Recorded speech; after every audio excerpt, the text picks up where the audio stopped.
Tama po ba itong statement na nanggaling? Hindi ko na babanggitin yung pangalan na. Okay. Babae to. At nakausap po natin itong dalawang babaeng matatapang sa QC. Ang sabi, may tauhan na kumukuha ng pirma sa aming barangay at pinapangakuan ng ayuda. Yung listahan, may nakalagay na precinct numbers na. Pumirma kami kasama ng aking asawa, kapatid at ninang, ngunit hindi ba namin nakukuha yung ayuda hanggang ngayon. Tama po ba yon? Tama po ba yon, Witness 3? Tama po. Okay, Witness 4. Madam Chair, Yes po. Yes, if they are brave Congressman witnesses, bakit po sila nakamaskara? po. Kung sila po ay matatapang na mga witnesses, bakit po sila nakamaskara? Ako, pinakamatapang na po yan.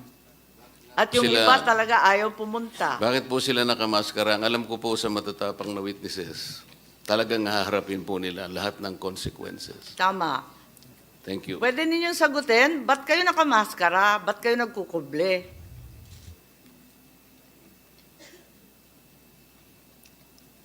Anong kinatatakutan Ma'am. ninyo? Babalikan kayo? Pwede po. Pwede po. Sino? Sino maghihiganti sa inyo? Yung nagpapalista po sa amin.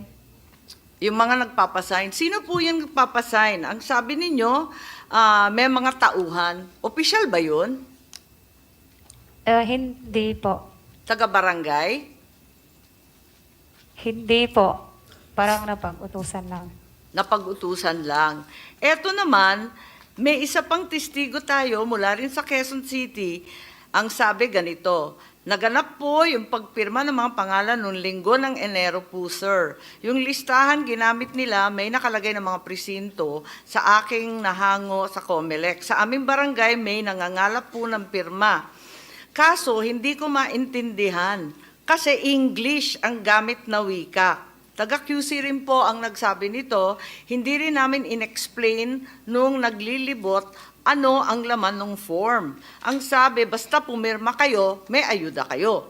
Alam nyo naman, sir, na pag ayuda ang usapan, talaga agad pumipirma nga kabarangay ko. Pero sa akin po, parang alam po ni Kapitan yung naganap na pagpirma sa barangay namin. Recording stopped. Pwede pong tanungin, alam ni Kapitan yung naganap sa barangay namin. Tama po ba yon? Opo. Yung testigo po natin na isa na taga-QC, Opo. alam ng Kapitan ninyo. Paano mo alam na alam ng Kapitan? Kasi galing po sa barangay po yung pinapirmahan po sa amin. Pero yung nagpapapirma yung Kapitan o iba pang tauhan niya? Hindi po. Yung tao po. Pero hindi po yung tauhan ng barangay. Ah, Kaya po parang napag-utusan lang po siya. Pinag-utusan na daw siya. pinag-utusan. Pero alam mo na galing sa barangay.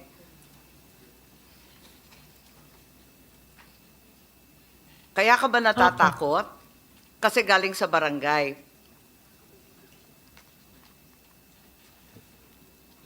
Tama po ba yun? Pakisagot na lang kay Congressman Marcoleta. Kasi sabi niya, ba't daw kayo Opo. nagtatakip? Madam Chair, Natatakot po kami, baka po balikan po kami nung nagpaparma po sa amin. our rules allow, our rules provide that they can protect their... Opo, okay. At si Senator Bato may katanungan din. Thank you, Madam Chair. Hindi po.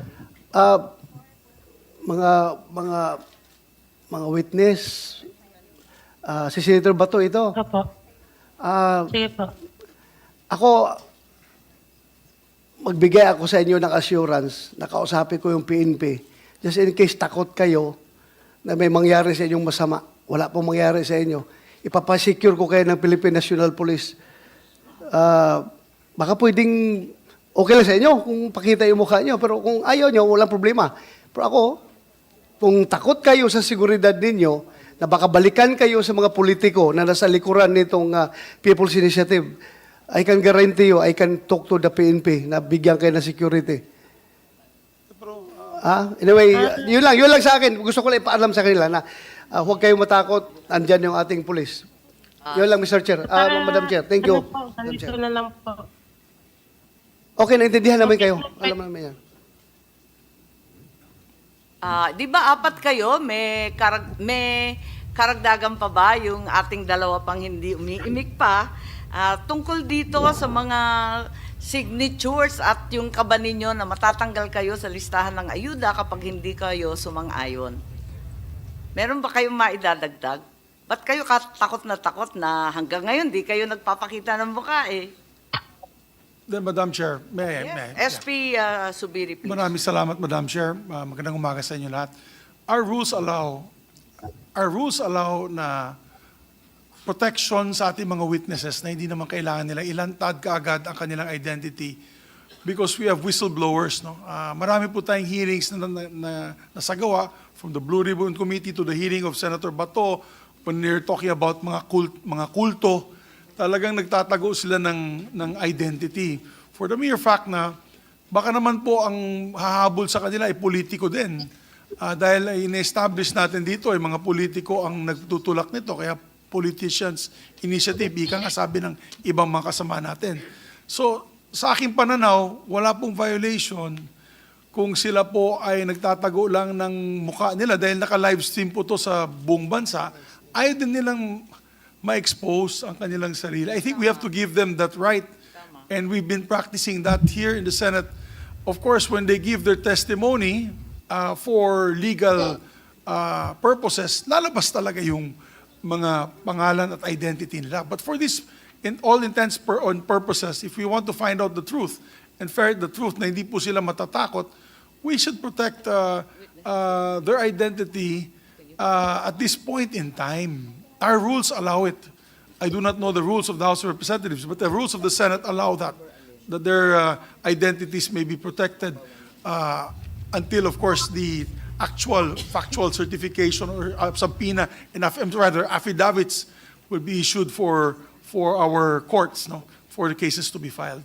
So, yun lamang po, Madam Chair, hindi po natin kailangan silang pilitin, no, at this point in time na i-reveal ang kanilang sarili. Kasi kung hindi, maraming matatakot sa mga hearings natin. Walang maglalabas. There's a whistleblower act. So, we can protect them, no? And not only the PNP, the Senate can also extend protection to these witnesses. So, yun lamang po, Madam Chair. Yes, Madam Chair, Yes, sino Madam po Chair. yun? Yes, we I just want acknowledge to know Senator if Villar. you can divulge the district in Quezon City where this happened. Pwede ba? Narito yung address sa akin, pero siguro sa executive session na muna hanggang magkaliwanagan. Okay, sige. Maraming salamat kina Senator Bato at sa SP natin for the assurance that the witnesses will be adequately protected. And we acknowledge also the arrival of Minority Leader Coco Pimentel. Meron pa ring nagsasabi na hindi ninyo naintindihan ng nakasulat kasi English. Ang sabi ba, may kinalaman sa ayuda to? Pag pinirmahan, ayuda. Pero hindi ninyo Opo. nabasa o naintindihan yung English. Tama ba yun? Tama po, kasi English po yung nakasulat. English yung nakasulat. So wala kayong naintindihan doon sa constitutional amendment na sinasabi? Wala po, basta pumirma lang po kami nung pagkasabi, pumirma po kayo pag may ayuda po. Wala ba silang pinaliwanag na may kinalaman to sa ating saligang batas? Wala namang ganon.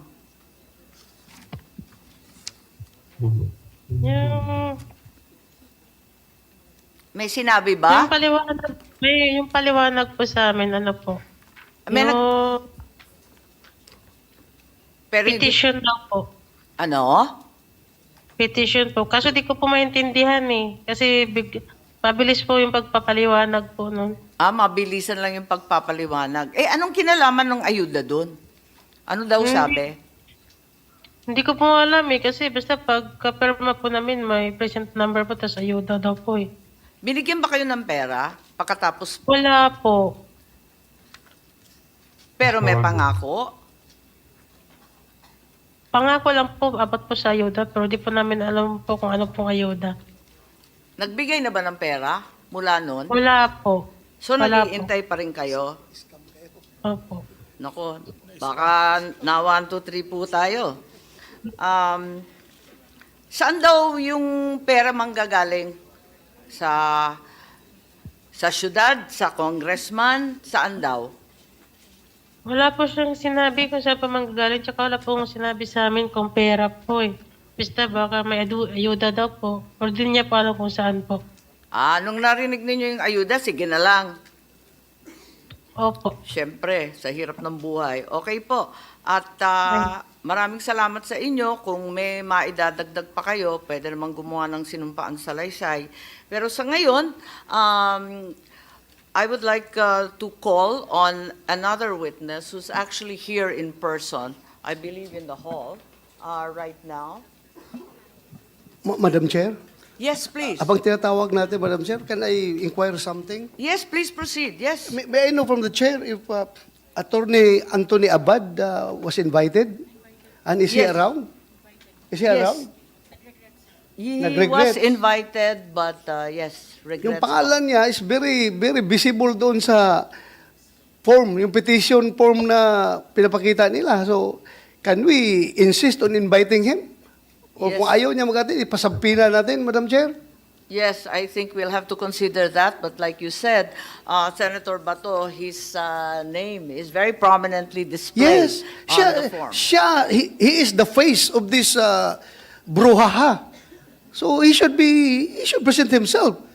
Otherwise, useless itong magiging inquiry natin kung hindi natin makita yung tao na nandoon sa papel, sa form. So can we subpoena this person, Madam Chair? Madam Chair, Yes, Congressman Marcoleta, please. I am happy that Senator Bato raised this question because That's right. this is the gist of the entire inquiry. Attorney Anthony A. Abad appears to be the proponent of this initiative. Kagaya po ng sinabi ninyo, Senator, bigyan ng katauhan ang nagpasimuno nitong Politicians Initiative. Earlier, Madam Chair, the House of Representatives, sila po ang nagiging parang kontrabida dito. I am not representing the House of Representatives today. I was personally invited by the beautiful chairman to appear in this committee. But, as a member, hindi po nyo may aalis sa akin na medyo magdamdam rin ako sapagkat ang patutsada ay patungkol sa House of Representatives, lalong-lalo na po yung Speaker. I am not defending the Speaker. If this congressional hearing ultimately found that the Speaker is the one who spearheaded this or funded this initiative, I will probably request him to step down. Pero kung hindi po siya naman, bakit hindi po natin kinonsentrate kay Anthony Abad? Siya po yung bida dito eh. Siya po ang pinakasentro nito. Siya ang nagsasabi dito na pinaliwanag niya sa tao. Nagsabi po ng mga tao, we fully understand the rationale of this proposition. We fully understand the consequences, the effects, and the advantages of this proposition. Gusto nating malaman, talaga bang ginawa niya single-handedly, although et al. Ito, but to undertake and to mobilize an undertaking nationwide to be able to get at least 8 million votes. Kaya po ba ng isang tao? Why don't we begin with Anthony Abad? Who is he? Anthony Abad, based on the Google, Madam Chair, specializes in international trade law. He has been in legal practice for 17 years, and he is at present an independent advisor of the Philippine Senate. May I know, Madam Chair? From, Nasa Google po. At kung sino- nakalagay din po sino sa sinabi? Google, he took his oath before the office of Senator Aquilino Pimentel. Nasa Google po. Kaya Kailangan po nating makita lahat eh. Sa Google po yan. I was also shown that picture, pero hindi ko ma-date eh. Mukhang bata pa kami nun eh. So, so must have been years ago. And if we are talking about that, if he is also that Anthony Abad named in the signature sheet, so we are assuming a lot of things. Pero right now, he's not a consultant of my office. But, so kailangan pasiputin natin itong Attorney Anthony A. Abad. So, Triple A. Yes. Attorney Anthony A. Abad. So, para malaman po natin. And if that person seen in the picture taking an oath before me, if he will admit that he is the one, then we're talking about the same person. But he's not a consultant of my office, so I don't think he's also a consultant of the Senate. Wala. So maybe that was siguro part of his biodata. Siguro once upon a time, baka nangyari yun. And then, since nandito na rin tayo sa topic na ito, the burden is all with Attorney Anthony A. Abad because no other lawyer can file that petition and claim that he or she is under that et al. Hindi po pwede yun. So it's only if the signatures are genuine and real and then freely given, it is only this Attorney Anthony A. Abad whom they have authorized to file the petition. No person, no lawyer can claim to be et al. Kasi hindi siya pinangalanan. So that's my theory. Kaya I agree with Congressman Marcoleta. We really have to identify who is. Pero medyo common name kasi yan. There might be more than one Anthony A. Abad who happens also to be a lawyer. So Yes, we need to Senator, look for but this person. We can start with him. Yes, This is an A4 sheet of paper. that's right. 10 signatories per sheet. If Anthony Abad is out to get 8 million votes to satisfy the threshold of 8 million, this is the requisite of the People's Initiative, he will need 800,000 pieces of this A sheet. Nakita ko po yung nakakuha ko ng isang ream nito. This paper was imported from Indonesia.